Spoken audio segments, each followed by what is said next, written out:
Gravity Falls é uma daquelas séries que, mesmo tendo acabado há anos, continua viva na memória de quem assistiu. E não é à toa, o que Alex Hurt criou vai muito além de um desenho animado sobre dois irmãos que passam as férias com um tio maluco em uma cabana no meio do nada. Gravity Falls virou um fenômeno por juntar mistério, humor, personagens carismáticos e, principalmente, um nível de interatividade que raramente se vê em uma série infantil, quer dizer, eu pelo menos nunca vi. Desde os primeiros episódios, o público percebeu que havia algo a mais ali, algo escondido nas entrelinhas, e isso virou um convite aberto para investigar, teorizar e se apaixonar por esse universo. Desde o primeiro episódio, era possível notar que Gravity Falls queria brincar com a curiosidade das pessoas. Ao final de cada episódio, surgiam criptogramas, que são mensagens codificadas, que só podiam ser decifradas com um pouco de esforço, ou muita vontade. Eram enigmas que incentivavam o público a voltar e reassistir cada cena com atenção, e essa estratégia não era só uma firula estética, era parte da narrativa. As mensagens escondidas adicionavam camadas à história, sugeriam eventos futuros, revelavam segredos dos personagens ou simplesmente jogavam mais perguntas no ar. Era como se a série estivesse constantemente piscando para o público, dizendo: você está prestando atenção? Essa ideia de interatividade ativa criou uma comunidade dedicada. Fóruns, vídeos no YouTube, subreddits, os fãs começaram a trabalhar juntos como verdadeiros detetives. Era um trabalho em equipe para decifrar cada código, mapear conexões, formular teorias. As pessoas se sentiam parte da história, como se tivessem acesso a um universo secreto que só os mais atentos poderiam explorar completamente. Alex Hurt alimentava esse comportamento propositalmente. Em entrevistas, ele dizia que queria que as crianças sentissem que estavam resolvendo um grande mistério junto com os personagens, e de fato ele conseguiu.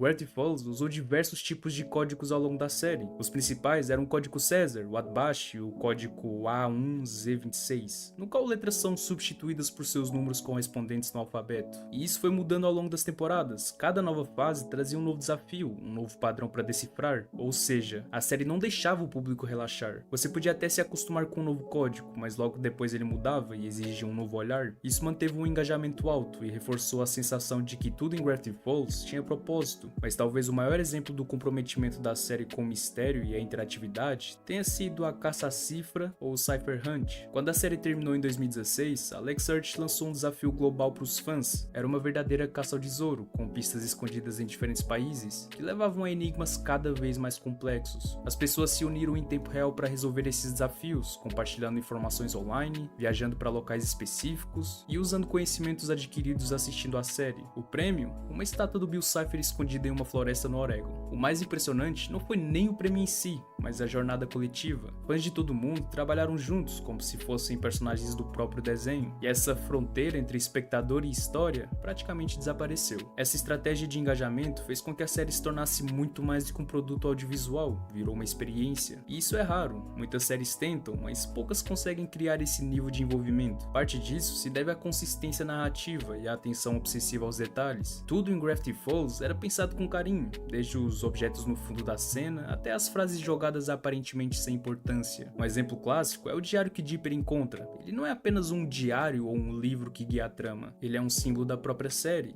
um repositório de mistérios, informações ocultas e pistas para desvendar o que está acontecendo. Ao mesmo tempo, ele serve como metáfora para a própria infância, que é um período cheio de descobertas, inseguranças e o desejo de entender o mundo. Outro ponto que ajudou na interatividade foi a forma como os personagens foram construídos. Dipper é o curioso incansável, Mabel é a emoção em forma de gente. Sozinhos, eles são interessantes. Juntos, são uma dupla perfeita para esse tipo de narrativa, embora eu não goste muito da personagem da Mabel. E tem o tio Stan, uma figura que parece simples, mas esconde segredos profundos. Conforme a história avança, os personagens se desenvolvem e revelam camadas inesperadas. Isso prende o público emocionalmente. Você não está só resolvendo mistérios por diversão. Você quer ajudar aqueles personagens. Você quer entender o que está por trás do tio Stan. Você quer saber o que é o Bill Cipher. Você quer descobrir o que tem por trás da porta misteriosa da cabana. E por falar em Bill Cipher, ele é talvez um dos vilões mais marcantes da história das animações. Um triângulo amarelo com olho, cheio de sarcasmo e poderes praticamente ilimitados, ele simboliza o caos, a quebra da realidade, o medo do desconhecido, e sua construção foi genial. Desde os primeiros episódios, ele aparecia em pequenos detalhes, um símbolo numa árvore, uma imagem de fundo, até se tornar a grande ameaça. E o mais interessante é que ele também interagia com o público. Em certos momentos, os próprios códigos dos episódios eram mensagens escritas por ele, como se ele estivesse ciente da existência do espectador. Isso elevou ainda mais a sensação de que o público fazia parte daquele mundo. E não posso deixar de mencionar o livro do Bill, que é simplesmente incrível. Se antes ele já parecia quebrar a quarta parede, aqui fica bem explícito. E caso você tenha curiosidade sobre o livro do Bill, tem um vídeo aqui no canal falando justamente dele. Vê lá depois porque o vídeo tá muito bom. Além disso, a estética do desenho também colaborava para essa atmosfera de mistério. Os cenários eram recheados de detalhes, sombras, símbolos. A trilha sonora misturava sons nostálgicos e inquietantes. Era como se a própria cidade de Gravity Falls fosse um personagem. E dá até para dizer que é, com segredos a serem descobertos a cada esquina. A cidade funcionava como um microcosmo onde tudo era possível. Gnomos, dinossauros congelados, universos paralelos. Essa mistura de realismo e absurdo criava um clima perfeito para o envolvimento emocional e investigativo das pessoas. Outro fator essencial foi o respeito que a série tinha pela inteligência do público. Gravity Falls nunca subestimou seus espectadores. Mesmo sendo exibida na Disney Channel e voltada para um público infanto-juvenil, ela abordava temas complexos e nunca explicava demais. Deixava espaços para interpretação, para dúvida, para teoria, e isso é raro em séries desse tipo. LucasArts confiava no público, e o público retribuiu com fidelidade, curiosidade e paixão. Com o tempo, a série se transformou em um fenômeno cultural. Muitas outras produções tentaram repetir a fórmula, mas poucas chegaram perto. Gravity Falls foi único porque conseguiu equilibrar perfeitamente humor, emoção, mistério e interatividade. Era uma série que dava prazer de assistir, mas também dava prazer de investigar, era diversão e desafio ao mesmo tempo, e isso criou um vínculo raro entre série e público. Mesmo depois do fim, a série continua rendendo conteúdo, os fãs seguem discutindo teorias, relembrando pistas e até criando seus próprios enigmas. O impacto cultural é inegável. Alex, inclusive, continuou participando de discussões, revelando curiosidades, incentivando os fãs a continuar explorando o universo do desenho. Ele entende que Gravity Falls não pertence mais só a ele, mas à comunidade que se formou em torno dela, e essa é a grande mágica. Gravity Falls nos deu algo mais do que uma boa história, deu uma experiência, deu uma sensação de pertencimento, deu um convite ao mistério. Foi uma série que nos fez olhar para o mundo com mais atenção, que nos mostrou que sempre há algo escondido esperando para ser descoberto, seja um código no final do episódio, um símbolo desenhado na parede, ou uma pista plantada na trilha sonora. Tudo fazia parte de um grande quebra-cabeça, e o melhor de tudo, a peça final era o próprio espectador. E talvez por isso, mesmo anos depois do seu fim, Gravity Falls continue sendo lembrada com tanto carinho, porque ela nos deu não só personagens memoráveis ou reviravoltas geniais, mas nos fez sentir parte de algo, criou uma conexão entre ficção e realidade, entre tela e público, e no fim das contas, nos lembrou de que mesmo quando crescemos, ainda podemos acreditar em mistérios, ainda podemos querer decifrar o mundo, ainda podemos encontrar mágica, mesmo que seja numa cidadezinha estranha escondida no meio da floresta. Gravity Falls nos ensinou a sermos curiosos, atentos e a nunca subestimar os detalhes. Nos ensinou que as melhores histórias são aquelas que nos fazem participar e que às vezes os maiores enigmas não estão na tela, mas dentro da gente. E talvez o verdadeiro mistério de Gravity Falls seja esse. Seja lá o que você faça, não vire as páginas, não escreva o seu nome, não acredite em nenhuma palavra. Dê meia volta enquanto pode, ou viva para sempre com o arrependimento. E Stanford.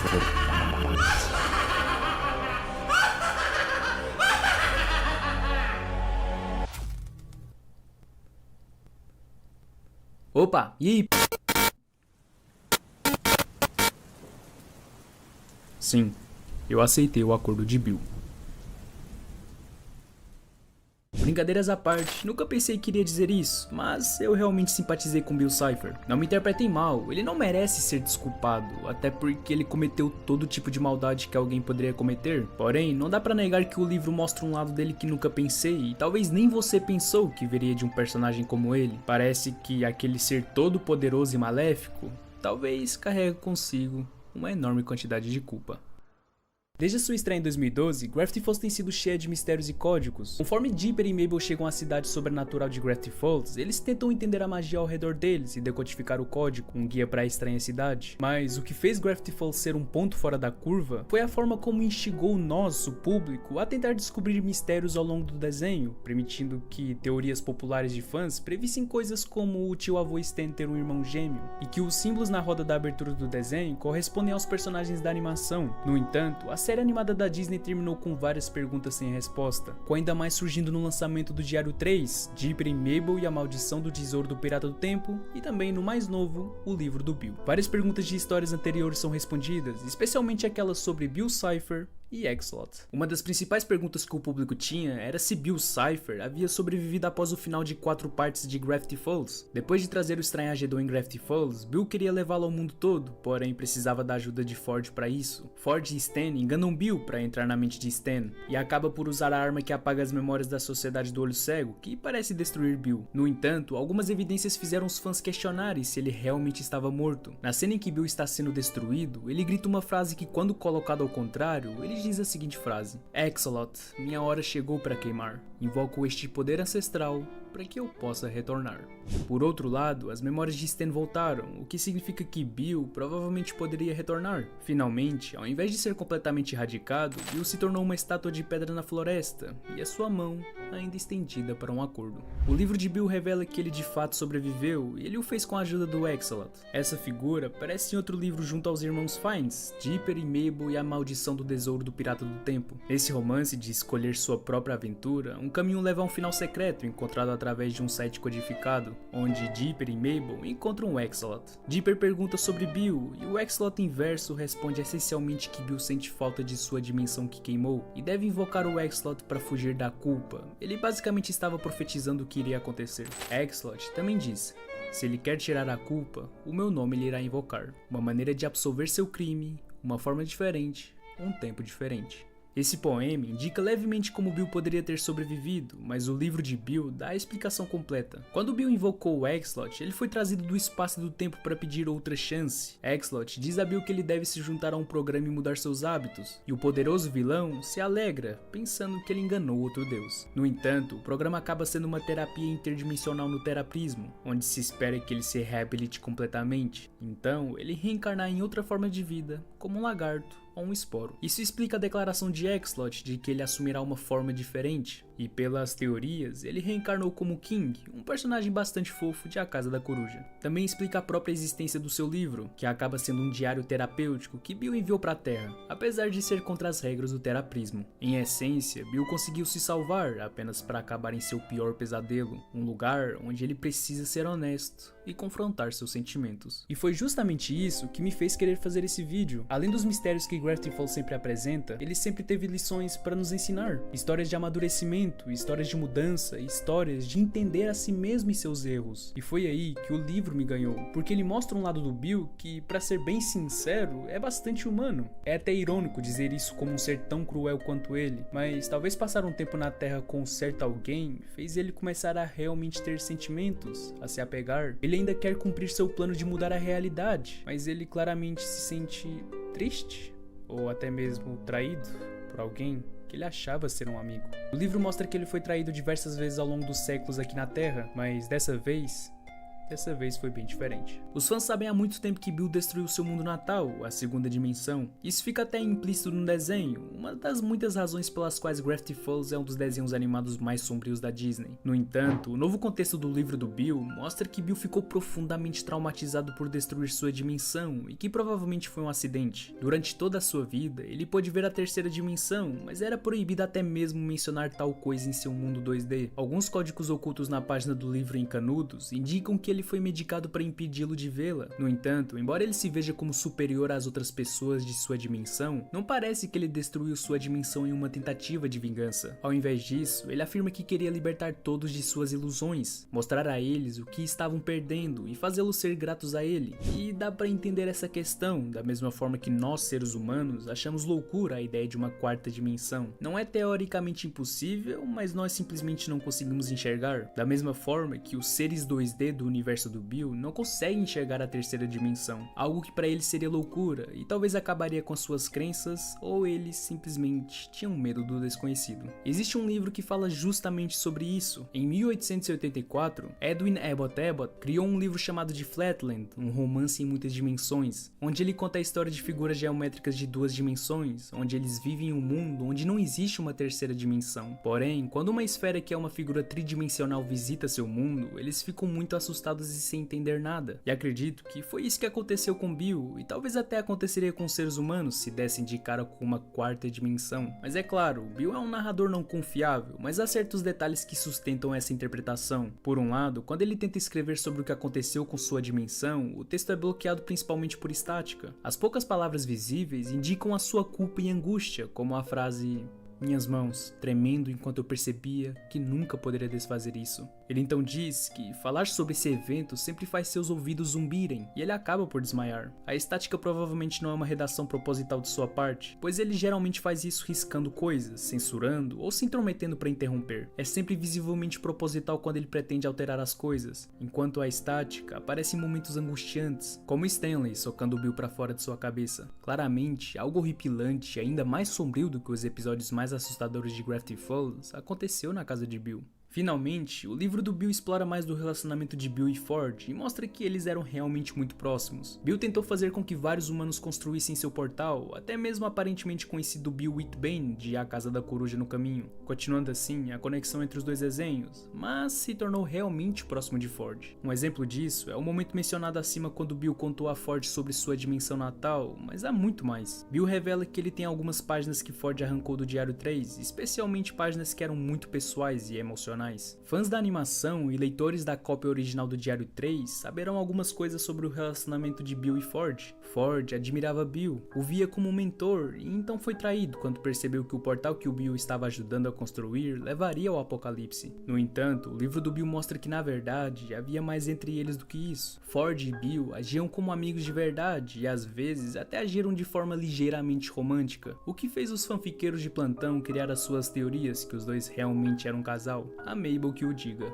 Eles se deram bem imediatamente no primeiro encontro. No aniversário de Ford, Bill deixa uma mensagem para ele em ratos, mas é a intenção que conta. Para vocês terem noção, Bill e Ford até cantam um karaokê bêbado juntos, algo que nunca seria permitido no desenho com a notória censura da Disney. Quando Bill não fala com ele por alguns dias, Ford o acusa de ir inspirar outros cientistas, e então Bill acusa Ford de abandonar o portal para sair com um caipira de terceira roda, o McGugget. A cena inteira mostra os dois com ciúmes um do outro, atirando as coisas na cara um do outro. Depois que Ford percebe as consequências de construir o portal e para de trabalhar nele, Bill começa a implorar para Ford falar com ele novamente. Ele até dá um monólogo que parece vir de um ex-parceiro tóxico, dizendo que ninguém se importará ou entenderá Ford como ele. Claro, com Bill ainda sendo um soberano interdimensional moralmente errado, ele intensifica seus métodos de persuasão para tortura física e psicológica, como possuir seu corpo para ficar no telhado no inverno gelado, até fazer Ford esquecer seu próprio nome. Bill fica realmente intenso. Uma das muitas coisas que realmente me interessaram sobre o livro do Bill foi mergulhar em sua infância, especificamente no dia em que ele pôs em prática seu plano de mostrar a todos o que estavam perdendo. Eu, como muitas pessoas, teorizei muito sobre como Bill se tornou, você sabe,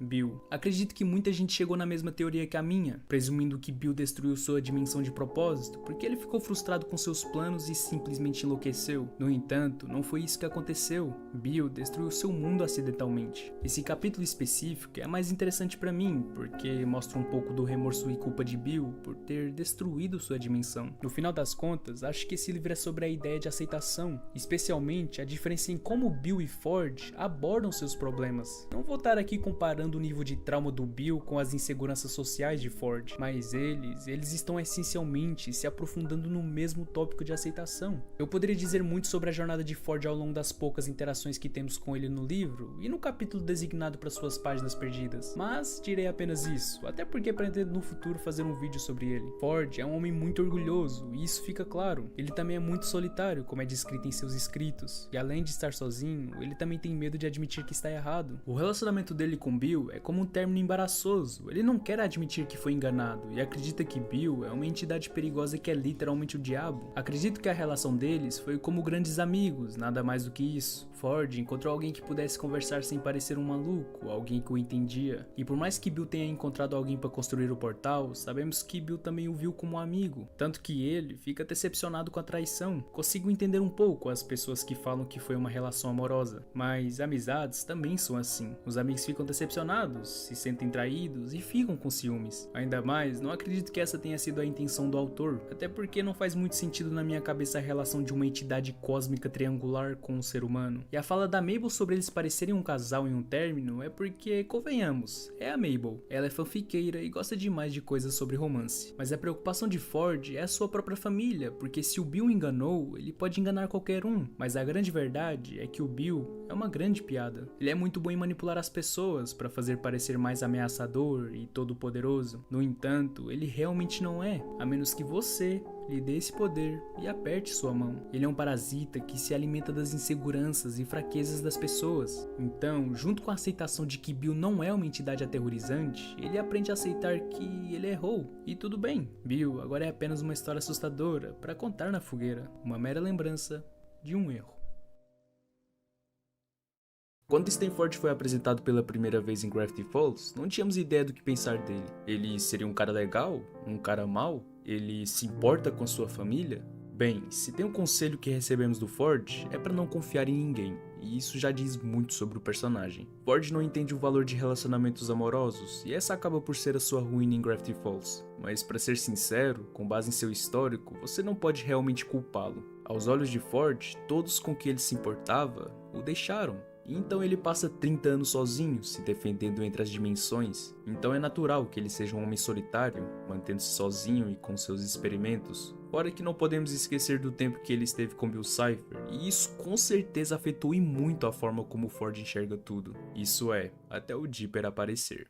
Ford vê muito de si mesmo em Dipper. Ambos são os gêmeos mais inteligentes, assim por dizer, e ambos têm um defeito de nascença estranho pelo qual foram vítimas de bullying. E Ford até um certo ponto não está errado, ele e Dipper são muito parecidos. E isso fez com que finalmente Ford pudesse confiar em alguém que é exatamente como ele, alguém que é solitário e precisa de um amigo. Eles são os únicos que podem se entender, certo? Bem, mais ou menos. Até porque Ford não enxerga a força do relacionamento de Mabel e Dipper, o quão codependentes eles são um do outro. Eu poderia dar vários exemplos a mais disso, mas acho que todos vocês sabem. Ford nunca teve um relacionamento amoroso entre irmãos, é por isso que ele não percebe o que o Dipper tem. Ou será que ele percebe? O problema de Ford é que ele acha que nunca teve um irmão que o amasse e se importasse com ele. Ele teve uma fala que me pareceu muito estranha. Ele falou que se sentia sufocado, porém Ford nunca foi sufocado por Stan. Na verdade, foi exatamente o oposto. Stan sempre estava lá para Ford quando ele precisava dele. Mas o problema era que Ford nunca apreciou isso. Quando Ford estava indo para a faculdade, Stanley percebeu pela primeira vez o quão dependente de Ford ele era. Ele viveu a vida inteira sendo comparado a Ford, e ele literalmente não consegue se imaginar sem ele. Agora, se isso é saudável ou não importa. O importante é que Ford não percebeu isso. Ford não tinha ideia de que Stan se sentia assim. Então, quando Stan por desespero acaba quebrando seu projeto, Ford só pôde presumir que ele fez isso de propósito. Ford não entende o quão desesperado Stan estava. Ele só achava que Stan era egoísta o suficiente para arruinar todo o seu futuro. E Ford vai para uma faculdade meia boca, completamente convencido de que Stanley tentou sabotá-lo de propósito. Mas no final, ele acaba bem sucedido. Sem Stan sufocando ele, Ford consegue ter sucesso. Ele começa a valorizar a sua inteligência acima de qualquer outra coisa, porque foi assim que ele conseguiu encontrar sucesso e felicidade. Seu ego acaba por inflar,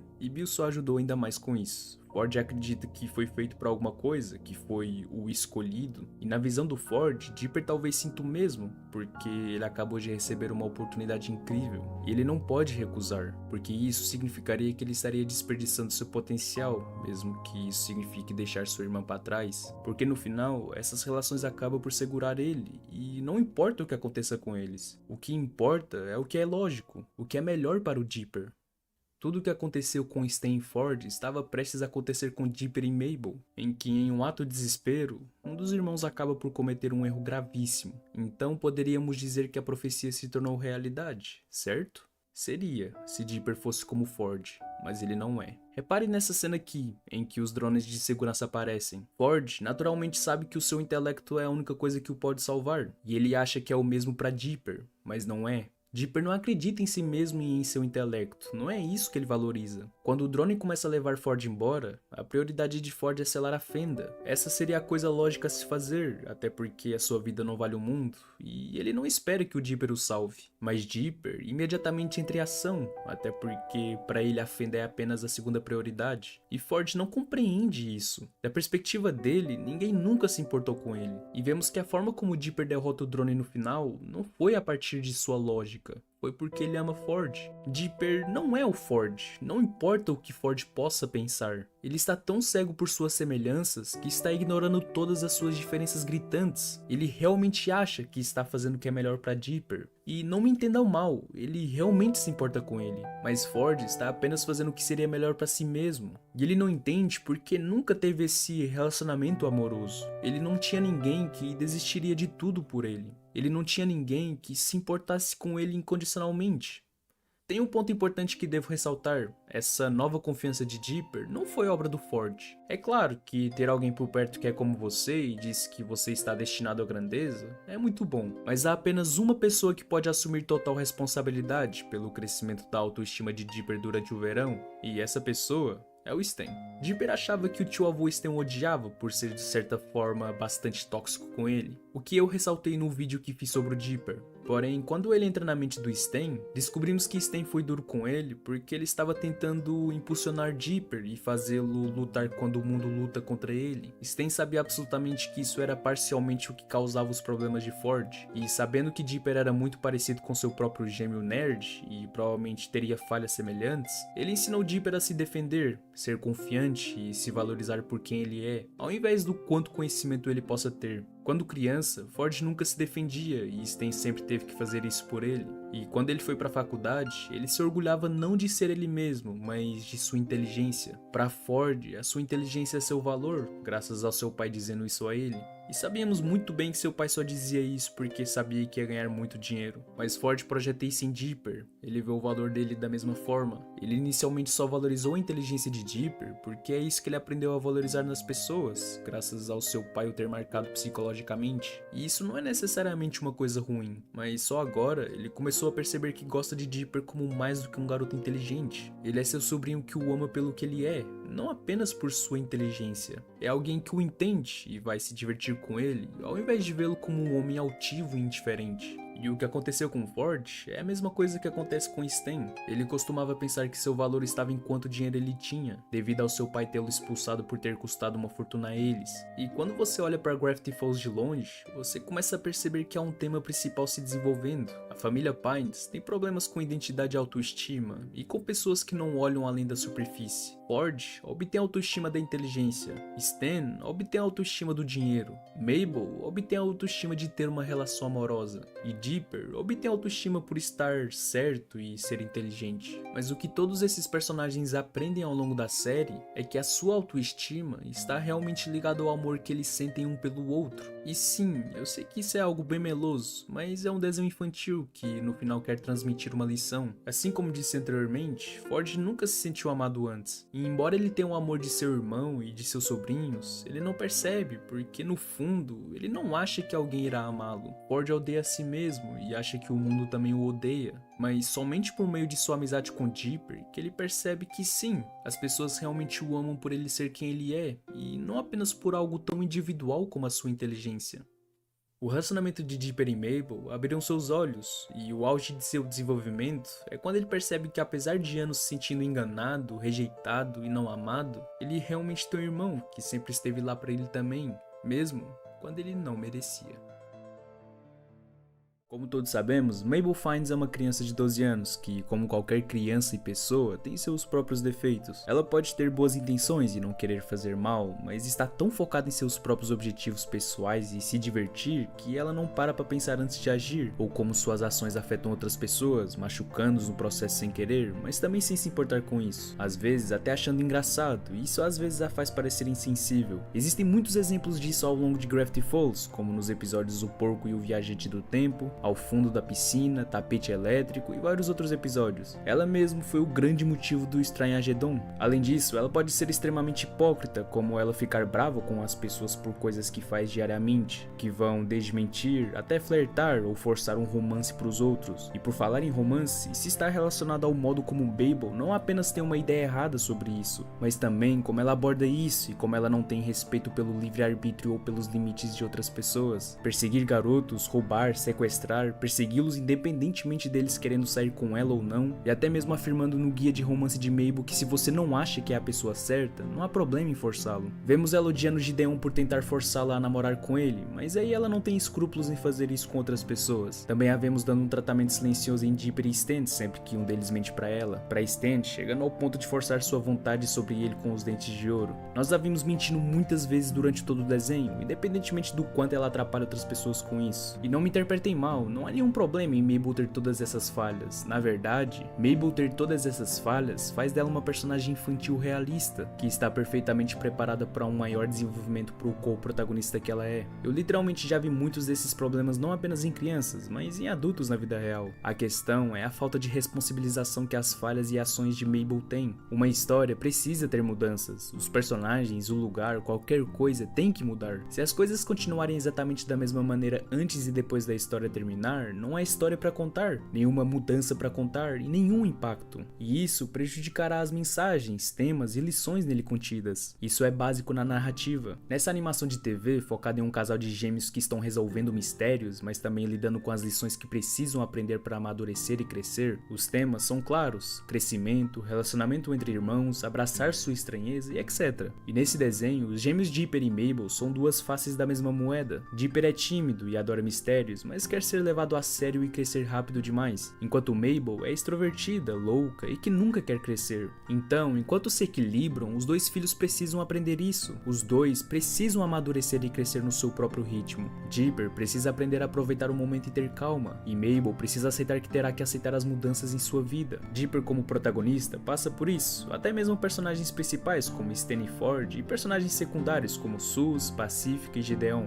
mas Mabel simplesmente nunca o passa. Mas por que isso? Porque, ao contrário da maioria dos personagens da série, suas ações não têm consequências. Não me entenda mal, as suas ações têm impacto nas pessoas ao seu redor, mas ela nunca enfrenta consequências por elas. Suas ações são completamente ignoradas pela narrativa, ignorando qualquer responsabilidade dela. Muitas vezes ela até é recompensada por conseguir o que quer, e mesmo nas pequenas vezes em que é chamada a atenção, na melhor das hipóteses ela esquece as lições e volta ao seu comportamento anterior, ou na pior das hipóteses, a narrativa muda para que a outra pessoa é a culpada ou que seus erros acabam sendo benéficos para que ela não precise aprender nada, e quem a denuncia acaba sendo o errado da história. Isso não seria um grande problema se ela fosse uma personagem de fundo ou uma personagem de comédia, ou mesmo simplesmente a companheira de Dipper, como era nos primeiros episódios da série, mas ela não é. Ela é a co-protagonista. Ela tem o mesmo tempo de tela que Dipper. Em muitos episódios, ela é a personagem principal dele. E o pior de tudo, ela é retratada da maneira certa e a heroína na maioria das vezes. Por isso é muito chocante quando alguém que é supostamente o herói da história, causando tantos problemas e tendo tantas falhas, faz com que a narrativa lhe dê toda a folga o tempo todo e nunca encare seus erros como algo ruim. Principalmente quando não vemos esse tratamento com o protagonista principal, Dipper, que além de ser chamado a atenção na hora que faz alguma besteira, ele sempre enfrenta consequências. Às vezes ele leva a culpa por algo que nem ele fez, como em Atração na Estrada.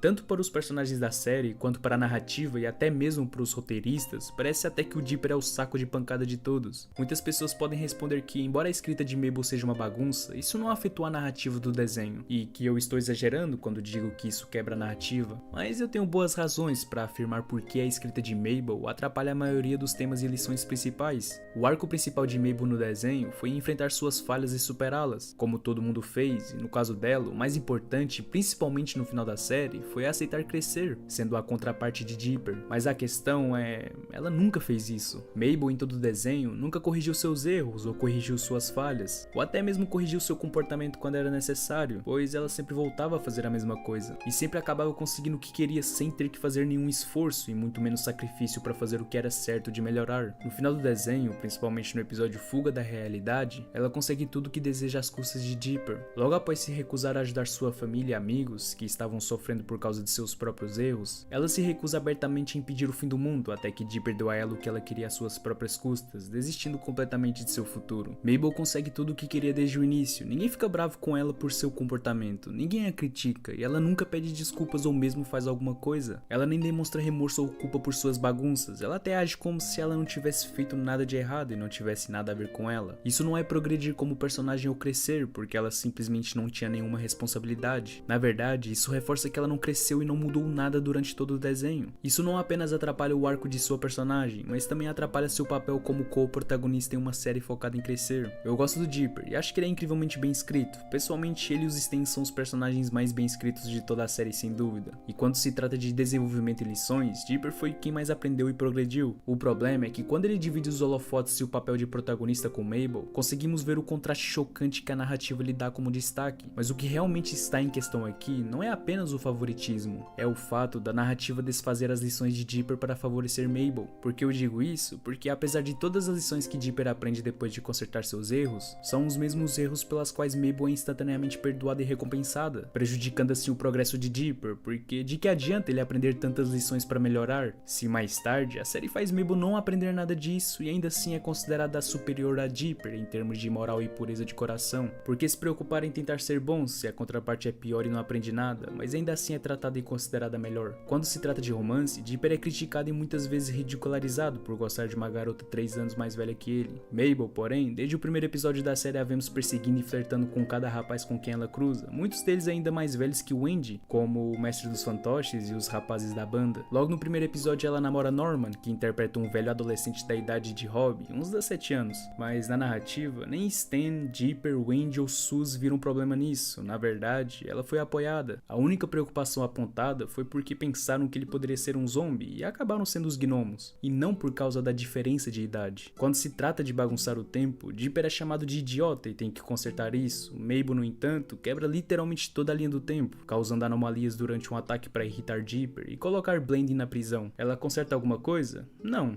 Mas ela é recompensada com seu porco enquanto Dipper conserta as coisas e Blanding fica para limpar sua bagunça literalmente. Quando se trata de agressão, Dipper é punido ativamente por pedir ajuda à família, amigos e até mesmo a um personagem de videogame, ao invés de deixar Robbie, um jovem de 17 anos, bater nele. Mabel, por outro lado, sempre que Pacífica provoca ou zomba dela, toda a família se une para apoiá-la e defendê-la e até mesmo ajudá-la a vencer. Quando se trata de provocação, se Dipper ofende Mabel, mesmo que remotamente, como ganhar em um jogo de perseguição, ele é intimidado e chamado de idiota por isso, mas Mabel recebe um passo livre absoluto para zombar e intimidá-lo, agravando suas inseguranças antes, durante e depois. Se Dipper faz isso, ele é um idiota. Se Mabel faz isso, é provocação e amor entre irmãos. A narrativa pune abertamente Dipper por ser inseguro, mas conforta e defende Mabel quando ela está insegura. Dipper é punido por tentar salvar Wendy do controle mental, e ainda assim a narrativa o pune e faz com que ele apenas pareça com alguém que quer atrapalhar a relação de alguém. Enquanto isso, a narrativa apoia totalmente Mabel a entrar na vida de outras pessoas, como Robbie e Tambry, ou mesmo nas vidas de Dipper e Candy. A resolução dela com Dipper em relação ao aprendizado envia uma mensagem terrível quando refletida no relacionamento de Stan e Ford. Como o próprio escritor Alex Hurt disse, o conflito de Dipper e Mabel com o aprendizado deveria refletir o de Stan e Ford. Eles deveriam encontrar a solução que Stan e Ford não encontraram. Porém, a resolução de Dipper com seu conflito com Mabel a respeito do aprendizado e da existência dele implica que, por ser um reflexo do relacionamento de seus tios, que o problema com eles não era Stan sendo incapaz de lidar com o fato de não estar 24 horas por dia, 7 dias por semana com seu irmão gêmeo e quebrar o projeto. Era Ford querendo ir para a faculdade em primeiro lugar, e a solução era ele desistir para fazer Stan feliz. Isso é tão confuso de tantas maneiras que nem sei por onde começar. Sonhos e família não são coisas opostas, e querer seguir sua carreira não te torna egoísta. E o fato da narrativa do desenho implicar isso é preocupante, para dizer o mínimo. Desistir da vida para apaziguar o irmão não é saudável e não está tudo bem. Você não pode pedir a um irmão ou amigo que desista do futuro, dos sonhos e da vida só para te fazer feliz. Não é bom para nenhum dos dois. Isso ignora o verdadeiro cerne do problema: as inseguranças e a auto-identidade. Isso é algo que deveria ter sido abordado e discutido, e a solução é completamente insatisfatória e muito preocupante, dado o caminho que seguiram. É por isso que, para mim, o problema de Mabel não são seus defeitos, mas sim a sua escrita, e como isso afeta toda uma narrativa. Hoje vou falar sobre o extraordinário vigarista e chefe da Cabana Mistério, Stan Fiennes, ou mais conhecido como Tio Avô Stan. Ao assistir Gravity Falls, esse personagem em particular se destacou como único por uma série de razões. Ele era um personagem mais velho em um desenho comercializado por um público mais jovem, que recebeu um desenvolvimento extraordinário de personagem, evoluiu além do típico vendedor ambulante que a maioria dos outros desenhos animados poderia tê-lo mantido. Em uma série realmente bem elaborada em todos os sentidos da palavra, Stan conseguiu ser uma grande parte desse sucesso, sendo também um dos personagens principais que manteve a série rolando junto com os próprios gêmeos Fiennes, se tornando um equilibrador perfeito que provou ser tremendamente importante. Além dos cartões de título, que na busca de um objetivo muito específico e o mais surpreendente, um homem de família com um coração de ouro, a menos que você mexa com eles. Sem tentar resumir muito, aqui estão as razões pelas quais Stan Fiennes merece uma peça de personagem para chamar de sua. Stan é dono de si mesmo, ele usa roupas íntimas em casa sem nenhuma preocupação no mundo, adora sua TV antiga e sua poltrona confortável e também dirige um carro saído da década de 60 como se fosse um piloto de corrida. Ele também claramente não se importa com o que as outras pessoas pensam dele, desde que receba alguma atenção e talvez ganhe algum dinheiro. Mas, na verdade, isso é apenas uma introdução. Quando o Dipper desabafa que estragou suas chances com Wendy, Stan faz um comentário muito casual, o que é importante porque ele está se segurando. Normalmente, ele teria feito um comentário como esse com confiança e rindo, mas ele se segura, parecendo não querer ferir os sentimentos de Dipper com aquele comentário. É uma grande diferença em relação ao Stan da primeira temporada, porque esse Stan não está tentando fortalecer Dipper, ele está tentando desesperadamente manter sua conexão com ele. Dipper e Stan não se conectam facilmente. Eles têm interesses, personalidades, perspectivas e às vezes até valores muito diferentes. É muito mais difícil para esses dois se relacionarem um com o outro do que Stan se relacionar com Mabel ou Dipper se relacionar com Ford. Mas ainda assim, eles se preocupam e se respeitam. Eles se admiram, desejam o respeito um do outro e não tem problemas em serem francos um com o outro. Stan ajudou Dipper a ser mais forte e confiante, e Dipper ajudou Stan a se sentir menos sozinho no mundo. Dipper certamente tem um vínculo mais forte com Ford, e Mabel tem um vínculo mais forte com Stan. Mas por causa das personalidades muito diferentes de Stan e Dipper, eles têm um vínculo que tiveram que trabalhar para criar. Aí, somos dois fracassos. Sabe, mesmo com as suas dicas sendo ruins, eu passei o dia inteiro sem pensar na Wendy. E o senhor me ensinou a ser mais confiante. Acho que eu só preciso usar esse poder para o bem. O episódio da segunda temporada, Nem Tudo é o que Parece, é universalmente aclamado pelos fãs e até pela crítica como um dos melhores episódios da série. Acontece que ele estava empreendendo um projeto perigoso e arriscado na esperança de trazer seu irmão Ford, o autor dos diários, de volta para casa. A cabana mistério é revelada como uma fachada para que Stan consiga reunir o dinheiro e o tempo necessário para o equipamento para consertar o enorme portal. Um segredo que é revelado inicialmente no final da primeira temporada, mas que só vem à tona nesse episódio, onde, diante de um cenário apocalíptico, Mabel, Dipper e Sus fizeram uma descoberta. Antes dos últimos 5 minutos do episódio, Stan estava lentamente se relacionando com os gêmeos durante o verão, um excelente exemplo do desenvolvimento cuidadoso de Gravity Falls, começando com uma viagem de pesca desastrosa no episódio 2 entre várias outras coisas, como superar um medo de altura com Mabel, ajudando Dipper a provar a Wendy que Rob usou um controle mental nela, fez o possível para proteger e ajudar os gêmeos a derrotar Gideon e salvar a cabana mistério, participou de um passeio de minigolf que virou guerra, e no episódio em questão, disparou fogos de artifício do telhado com sua sobrinha e sobrinho poucos minutos antes de agentes do governo prenderem. Embora essa compilação não seja todos os exemplos, Stan realmente passou de um time distraído a um tio amoroso que eles conheciam como pessoa, mas não em termos de história. Se você quiser realmente falar sobre Stan, 2 palavras resumem tudo: relacionamentos complicados. Seu passado foi tumultuado. Crescendo na cidade de Nova Jersey, ele tinha um irmão gêmeo, Ford, porém ele não era um gênio como seu irmão. Tinha a reputação de preguiçoso e sua única ambição parecia ser navegar pelo mundo com o irmão. Mas antes de tudo acontecer, com o cérebro de Stan Ford e os músculos de Stanley, os dois se protegeriam e formariam uma equipe imparável. Tudo estava indo tão bem, mas até que chegou a hora de pensar na faculdade. Como um verdadeiro gênio, Ford foi a escolha certa para a melhor faculdade do país. Stanley, que até então seguiu os passos acadêmicos de seu irmão, não poderia usar a mesma estratégia nesse caso e ficou com o coração partido. Enquanto discutiam essa oportunidade, Stanford deixou escapar que sua admissão dependia de seu projeto científico. Temendo a perda de seu irmão, Stanley fez da máquina de movimento perpétuo o objeto de sua frustração. Percebendo rapidamente seu erro, Stanley tenta arrumar o projeto, mas o estrago já estava feito. Stanford revelou isso ao conselho da faculdade da Costa Oeste, a sua máquina parou inexplicavelmente e eles o rejeitaram instantaneamente. Ele estava com o coração partido divertido, mas não tanto a ponto de não reconhecer um pacote vazio do salgadinho favorito de Stanley jogado perto da sua barraca. Então, armado com essa evidência, Stanford decidiu confrontar o seu irmão gêmeo. Enquanto discutiam, seus pais ficaram sabendo do que havia acontecido e seu pai não perdeu tempo decidido à punição de Stanley, expulsá-lo de casa por ter custado a oportunidade de Stanford. Stanley só foi bem-vindo em casa com a condição de ganhar milhões. Os pedidos de misericórdia de Stanley caíram em ouvidos surdos e até Stanford lhe deu as costas. Percebendo que não receberia a simpatia deles, Stanley saiu furioso, declarando que, uma vez que ganhasse seus milhões, eles lamentariam o dia que lhes viraram as costas. Logo depois de deixar sua família, Stan recomeçou sua vida como caixeiro viajante e vigarista. Cada um de seus produtos era muito diferente da forma como ele os anunciava e ele nunca abandonou seu modelo de negócios, não importando quantas vezes isso colocasse em apuros. A obsessão de Stan por dinheiro pode resultar do sentimento de insegurança que sentiu quando foi expulso de casa quando jovem e do desejo de corresponder às provocações que fez aos seus pais. Stan pode não se importar muito com a opinião deles sobre ele desde que cresceu, mas a fome por dinheiro que lhe foi imposta ainda está muito presente. Embora tudo isso possa ser visto no episódio O Conto de Dois Stans, é importante contextualizar. De repente, um elemento que você quase nunca vê em um desenho de um canal geralmente reservado para um público mais jovem entrou em cena, um personagem mais velho,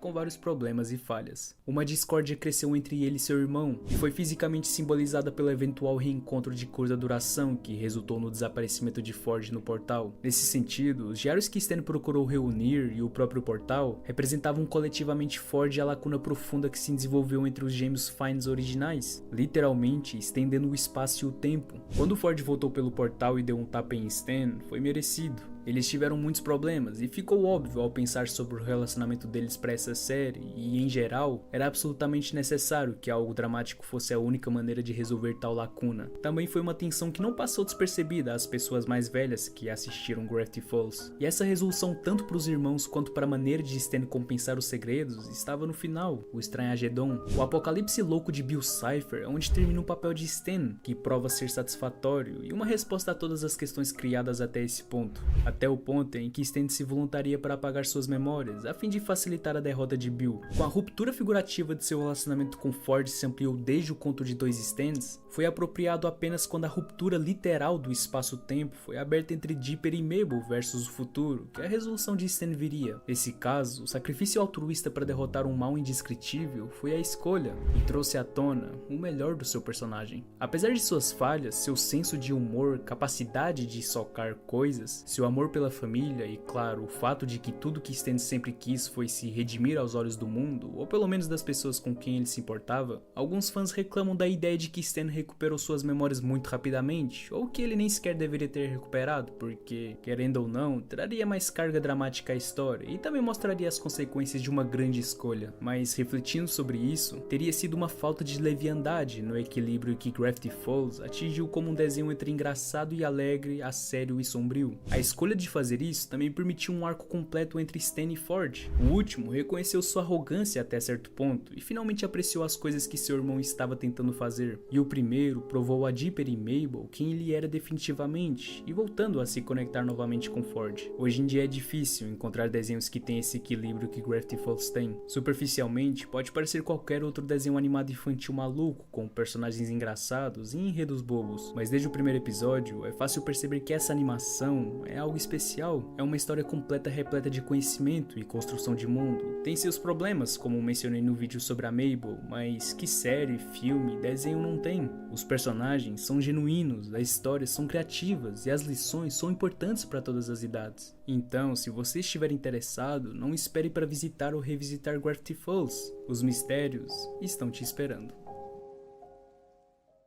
Recentemente, as crianças são forçadas por outras pessoas ou apenas pressionadas pela sociedade a crescer mais rápido do que o necessário, e uma vez amadurecidas, nunca mais vão conseguir voltar à felicidade e aos interesses da infância. É comum querer parecer mais velho para se encaixar com outras pessoas que podem parecer melhores ou mais legais, o que Dipper experimentou. Ele queria tanto se encaixar com todos os outros que se apressou em crescer por um tempo, sem gastar tempo curtindo ser criança. Dipper personifica o desejo de alcançar o futuro, a vontade de seguir em frente, de lutar por uma amanhã melhor. Dipper Dipper vê o futuro como um conjunto de novas oportunidades para ele aproveitar e uma chance de obter reconhecimento e valorização por seus talentos. Com essa percepção surgem inúmeros benefícios, um elevado sentido de lógica, capacidades de planeamento a longo prazo e uma forte apreciação do que o futuro tem para oferecer. O amanhã é algo pelo qual Dipper mal pode esperar, mas essa impaciência traz consigo seu próprio conjunto de problemas. Dipper mal pode esperar pelo futuro, na verdade, ele quer morar lá agora. Ele tende a esquecer a realidade do presente e prefere tentar viver no mundo do futuro, desconsiderando o fato de que ainda é uma criança. Ele tenta fingir que tem 13 anos para sair com as pessoas mais velhas. Ele quer trabalhar com agentes do governo em missões ultra secretas porque acha que sabe o que é melhor. Sua maior fantasia é viver em um mundo onde ele não tenha que sofrer as limitações do presente e de sua idade atual. Deixado sozinho, Dipper está muito focado nas possibilidades do futuro para aceitar a realidade do presente e não tem a capacidade de apreciar a sua própria infância enquanto ainda tem. Se tivesse a oportunidade, ele desistiria alegremente das dores da adolescência para avançar para o que considera ser o importante. Em essência, ele quer crescer, mas não quer experimentar o crescimento. Além disso, a sua outra maior fraqueza é a incapacidade de resolver sozinho conflitos emocionais internos. Eu imagino que muitas pessoas se veem ou já se viram no Dipper, pessoas que confiam muitas vezes até demais nas suas capacidades de pensar, planejar ou argumentar para sair de conflitos. O raciocínio lógico vem naturalmente para nós, já a sensibilidade emocional não. Nós brilhamos mais quando temos a tarefa de resolver problemas sem complicações emocionais, porque temos dificuldades em entendê-los. Portanto, quando encurralados por conflitos emocionais difíceis de resolver ou desconhecidos, nossa confiança despenca. A resposta de Dipper a conflitos emocionais desconhecidos ou difíceis depende tanto das circunstâncias em que o conflito surge, seja esse conflito externo ou interno. No episódio Dipper vs masculinidade, a autoconfiança de Dipper é desafiada externamente depois que ele é zoado publicamente por ser fraco demais em um teste de força. E depois zoado pela Mabel e Stanley porque ele gosta de um grupo pop estereotipadamente feminino. Esse conflito não requer resolução imediata, por isso que Dipper não o enfrenta imediatamente. Ao invés disso, ele vagueia pela floresta, eventualmente encontrando orientação na forma dos Homem-Tauros, um clã de meio homens meio tauros hipermasculinos. É claro que os Homem-Tauros não se parecem em nada com Dipper, eles são tão inteligentes quanto as pedras que esmagam com seus chifres. Menosprezar a banda por sua feminilidade e caracterizar o Multi-Urso, um urso com várias cabeças que gosta dessa banda como seu inimigo, simplesmente porque se recusa a se conformar com sua masculinidade tóxica, inseguro sobre o que significa ser um homem e sem autoconfiança para apoiar a sua percepção passada de masculinidade, Dipper tenta se encaixar com os Homem-Tauros, embora isso exija que ele rejeite as partes afeminadas de si mesmo. Essa rejeição de si mesmo cria um conflito emocional interno, que se revela quando Dipper é encarregado pelos Homem-Tauros de assassinar o Multi-Urso para provar a sua masculinidade. Ele acaba por descobrir que tem mais em comum com o Multi-Urso do que com os Homem-Tauros. A constatação de que matar o urso seria semelhante a se matar é um choque suficiente para que Dipper perceba que não precisa ser tradicionalmente masculino para ser homem. Com a autoconfiança um tanto restaurada, Dipper é capaz de dizer aos Homem-Tauros que seu modo de vida é falho sem medo. Ele resolve seu conflito externo rejeitando sua própria existência. No entanto, quando Dipper se encontra com Mabel e Stan algumas horas depois, fica claro que Dipper não conseguiu resolver seu conflito interno sozinho. Não há nenhuma razão objetiva para Dipper não ter se livrado de seu conflito interno depois de repreender os Homem-Tauros. Seu conflito interno resultou de sua decisão independente de agir como alguém que não era, não de constrangimento público ou de ser intimidado por Stan e Mabel. Tudo o que é exigido de Dipper é que ele dê o passo e que defender-se era de fato viril. O fato de Dipper imediatamente discutir sua aversão pelos Homem-Tauros com Stan e Mabel ao encontrá-los mostra que ele está prestes a perceber isso por si mesmo. No entanto, o conflito interno de Dipper só é resolvido depois que Stan e Mabel falam que sua rejeição aos Homem-Tauros era viril. Nesse caso, ele precisava da aceitação de alguém. Mas é claro que ele não pode chegar a essa conclusão sozinho, ele tem apenas 12 anos. Nem mesmo o garoto de 12 anos mais emocionalmente sensível deveria ser capaz de descobrir as complexidades da masculinidade depois de uma única tentativa. A falta de autoconsciência de Dipper mostra que ele tem espaço para crescer e ele cresce fisicamente e mentalmente. O verão de Dipper e Mabel em Gravity Falls ocorre durante o nascer do sol da transição da infância para a idade adulta. Durante o desenho, seus corpos estão mudando e eles estão experimentando atração romântica pela primeira vez. Mabel se lança alegremente nesses novos sentimentos de atração, sem restrições e sem expectativas, porque não está procurando nada sério. Ela não está interessada em coisas adultas, ela só quer dar as mãos e beijar garotos bonitos sem consequências enquanto pode. Dipper, no entanto, vê sua atração por Wendy, uma garota 3 anos mais velha, como uma oportunidade de finalmente deixar a infância para trás e passar para a gloriosa vida adulta. Ele exerce uma enorme pressão sobre si mesmo para estabelecer um relacionamento romântico sério, porque, quer perceba ou não, ele vê esse relacionamento como um trampolim para a maturidade. Dipper sabe que lhe falta o necessário para encantar Wendy, mas seu seu desejo de crescer o impede de perceber que não pode ganhar o que não existe fingindo ser alguém que não é. Ele faz um plano ou sabota o relacionamento romântico de Wendy. A imaturidade de Dipper o cega para o que Mabel entende intuitivamente. Crianças de 12 anos não conseguem manter relacionamentos românticos sérios porque crianças de 12 anos não viveram o suficiente para ganhar a maturidade emocional, a experiência e a paciência que tais relacionamentos exigem. Sua incapacidade de descobrir isso frustra seu objetivo de crescer o mais rápido possível e resulta em um enorme conflito emocional interno sobre como ele deveria se apresentar a potenciais parceiros românticos. É esse conflito interno autoimposto que faz com que a autoconfiança de Dipper imploda sempre que ele conhece ou fica sozinho com uma pessoa que ele classifica como potencial parceiro romântico. É por isso que Dipper fica estranho perto de Wendy, e antes de desumanizá-las de acordo com as instruções de Stan, as garotas que ele conhece durante o episódio Atrações de Estrada. Essa visão é confirmada pelo comportamento de Dipper após sua discussão com Wendy no episódio Para o Abrigo. Após a batalha contra o Metamorfo, Wendy confronta Dipper sobre seus sentimentos por ela. Ela diz a ele que está lisonjeada por ele gostar dela, mas que ela é velha demais para ele. E para impedir que os pensamentos de Dipper saiam do controle, ela garante que adora passar tempo com ele e que as coisas entre eles não precisam ser estranhas. Depois desse ponto, Dipper não fica mais estranho perto de Wendy, mas não foi porque ele resolveu seu conflito emocional interno. Ao contrário do conflito em Dipper versus Homem-Taurus, que existiu talvez por alguns dias, o conflito de Dipper sobre como se apresentar a parceiros em potencial está fervendo dentro dele há semanas. Uma breve conversa não é ajuda o suficiente para ele superar isso. Se fosse, Dipper ainda não teria uma queda por Wendy 15 episódios depois. Consequentemente, a razão pela qual Dipper não fica mais estranho perto de Wendy não é porque ele entende que não poderá sair com ela eventualmente, mas sim porque ela disse expressamente a ele que nunca retribuirá os sentimentos dele por ela. A mudança na opinião de Dipper não foi que ele não deveria buscar um relacionamento romântico sério na sua idade, mas que Wendy não é uma parceira romântica em potencial. Só depois do Estranhagedon é que Dipper finalmente supera esse conflito interno. No final da animação, Dipper ainda não entende que nunca namorará Wendy, e portanto, seu constrangimento com as garotas de quem gosta continuará a se manifestar, mas pelo menos ele não está colocando tanta pressão sobre si mesmo para encontrar uma namorada. Dipper é um personagem realmente bem escrito, ele é um excelente lembrete de que a infância só pode ser vivida uma vez e não deve ser apressada. Ele também serve para lembrar aqueles que estão começando a puberdade de lembrar que a sensibilidade emocional desempenha um papel tão importante nos relacionamentos quanto a discussão racional. Ele é um personagem que gostei bastante, e não só isso, ele é um ótimo personagem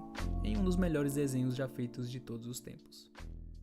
Não podemos negar que a geração dos desenhos de 2010 foi realmente muito incrível, e já fez muitos vídeos de séries como Apenas um Show, Hora de Aventura, Incrível Mundo de Gumball e Steven Universe. Mas dessa leva incrível de desenhos animados, não falei de um dos mais cativantes e misteriosos de todos, Gravity Falls. É engraçado pensar que esse foi um dos poucos desenhos que não acabou por causa da pressão da Disney e nem por problemas de audiência. Muito pelo contrário, apesar de ter apenas 2 temporadas em comparação a muitos outros desenhos, ele acabou porque tinha que acabar, e o autor não quis estender a história, que pra mim foi o mais certo a se fazer. Gravity Falls tinha um grande evento que deveria ser impedido desde o começo, e quando ele foi impedido, não tinha mais por que alongar. Foi o final da série, e foi um final muito bom por sinal. Excelente em amarrar arcos de diversos personagens secundários. Gravity Falls segue a história de 2 irmãos gêmeos, Dipper e Mabel, que foram enviados para passar as férias de verão com seu tio-avô Stan, um golpista ganancioso que mora em uma cidade chamada Gravity Falls e usa a reputação misteriosa e sobrenatural da cidade para vender tralha para turistas. Mabel é uma criança divertida, extrovertida e despreocupada, enquanto Dipper é mais reservado, tímido e intelectual. Eles se complementam muito bem, e sua dinâmica é uma das minhas dinâmicas de irmãos favoritas em qualquer obra de ficção.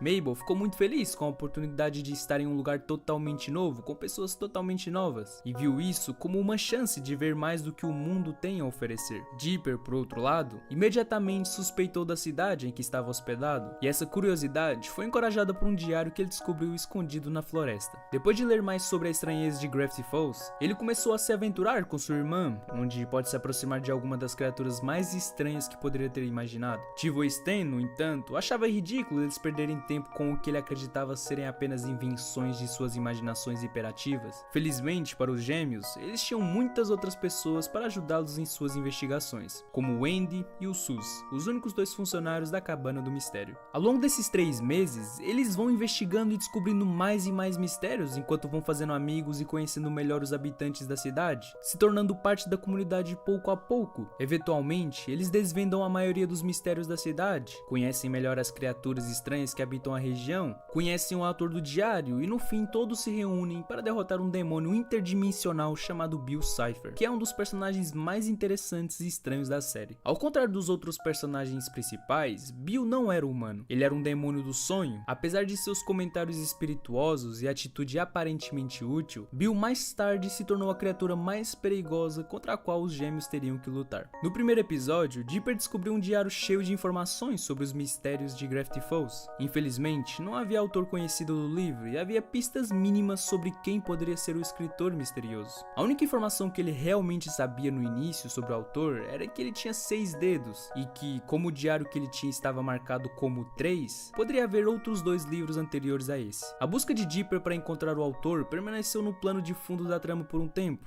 e a história permaneceu principalmente centrada nas aventuras que os gêmeos viveriam, mas conforme a série avançava, tornou-se mais focado em resolver esse mistério final. Parte da razão pela qual a série teve tanto sucesso foi por causa dos diários. Havia pequenos códigos e mistérios menores misturados nas páginas, bem como mostrados rapidamente no final dos episódios enquanto os créditos rolavam. Foram deixados como detalhes para os fãs e para os espectadores em geral para entenderem enquanto assistiam. Como eles nunca foram abordados diretamente no programa, foi deixado para os fãs descobrirem por conta própria, e por sua vez, isso proporcionou mais interação e engajamento com a série, crescendo cada vez mais e fortalecendo a base de fãs. O principal concorrente da Cabana do Mistério em Gravity Falls era um garoto chamado Gideon, que dirigia a tenda da telepatia, onde fazia negócios com seus poderes psíquicos. Depois de uma briga intensa com Mabel após uma tentativa fracassada de relacionamento, é revelado que Gideon é o dono do segundo diário, tornando um inimigo ainda mais perigoso de se lidar. Os diários continham informações que poderiam ser traiçoeiras se caíssem em mãos erradas, como as de Gideon. Esse foi um dos primeiros casos em que os gêmeos se depararam com a percepção de que realmente não podiam confiar em muitas pessoas na cidade e que era muito fácil ser enganado. Já no primeiro episódio da série, somos apresentados com a frase "não confie em ninguém", que é repetida diversas vezes ao longo da série por mais de um personagem, pois naturalmente o clima de paranormalidade da cidade deixa as pessoas paranoicas. A própria série desafiava a gente a desconfiar de todo mundo e procurar por conspirações e maldades em todo lugar. A série tem outros antagonistas menores dentre os habitantes da própria Gravity Falls.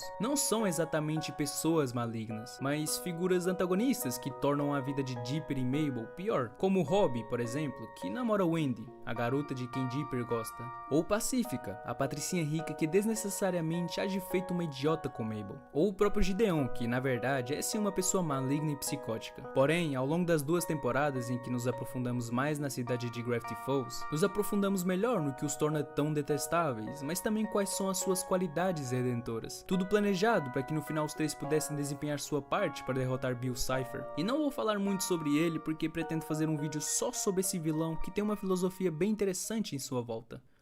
A ausência dos pais é um tópico que geralmente não é abordado na maioria dos desenhos, mas Gravity Falls fez um bom trabalho ao mostrar a dor que uma criança passa por ter que continuar a crescer depois que os pais vão embora. Também mostrou que a família não precisa ser ligada pelo sangue, o que é mostrado em como Sus encontrou seu verdadeiro lugar com a família Pines, apesar de não ser realmente parente deles. Os eventos no porão começaram a revelar mais do personagem de Stan, que estava escondido atrás de sua personalidade pateta e divertida. Apesar de passar a maior parte do verão fazendo o que parecia ser simplesmente duvidar dos gêmeos e de todas as suas aventuras que eles escreviam para ele, ele os estava afastando ainda mais da verdade para que seus verdadeiros motivos permanecessem em segredo. O que ele não tinha levado em consideração, no entanto, era que quanto mais ele mentisse, mais ele colocaria Mabel e Dipper em risco. Eles, principalmente Dipper, ficaram mais empenhados em descobrir quem era o autor dos diários, o que os levou a se colocar em situações de perigo. Dipper lutou significativamente com a traição de Stan, porque aprendeu que realmente não podia confiar em ninguém que restasse na cidade naquele momento. Embora isso tenha impactado a gente no sentido de que eles tiveram que descobrir se deveriam ou não continuar confiando em Stan. Como disse antes, se conectando a temas envolvendo confiança. Embora seja revelado que Stan tinha um irmão, parecia ser uma grande reviravolta na série. Muitos fãs já haviam descoberto isso quando o episódio foi lançado. Ao contrário de muitos desenhos que têm um enredo que salta, Gravity Falls garantiu que cada elemento se conectasse ao outro para que houvesse poucas inconsistências possíveis.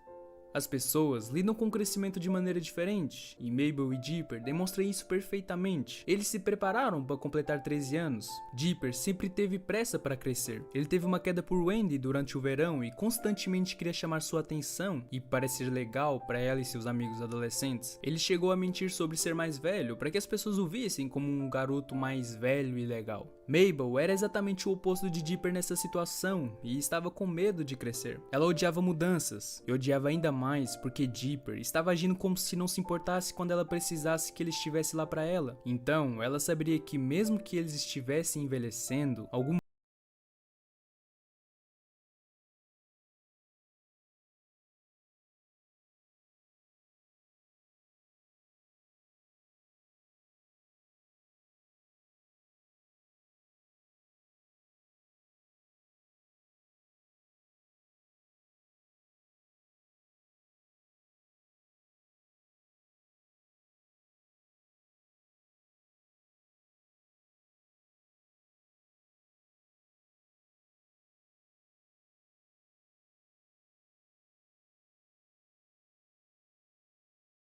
se falar. É muito estranho o efeito nostálgico que essa série me transmite. Ele te leva a tempos onde você nem tinha tantos problemas. Até porque quando vi essa série, eu tinha por volta dos meus 12, 13 anos. E cara, já faz mais de 10 anos que esse desenho foi lançado. Foi realmente estranho rever ele, porque é como se tivesse voltado nesse tempo onde tudo era mais simples. Se você ainda não viu, ou já faz muito tempo que não vê, veja e reveja novamente, porque essa sensação de nostalgia é muito agradável. Gravity Falls tem mais de 10 anos, mas continua bastante atual. Faz parecer como se 10 anos não fosse muita coisa, mas foram 10 anos de crescimento e mudança. Muito obrigado por ter chegado até aqui. Me digam nos comentários se vocês querem ver mais vídeos de Gravity Falls aqui no canal, ou ter gosto em fazê-los. E bem, eu sou Maru, e esse é apenas o início da jornada. Fui.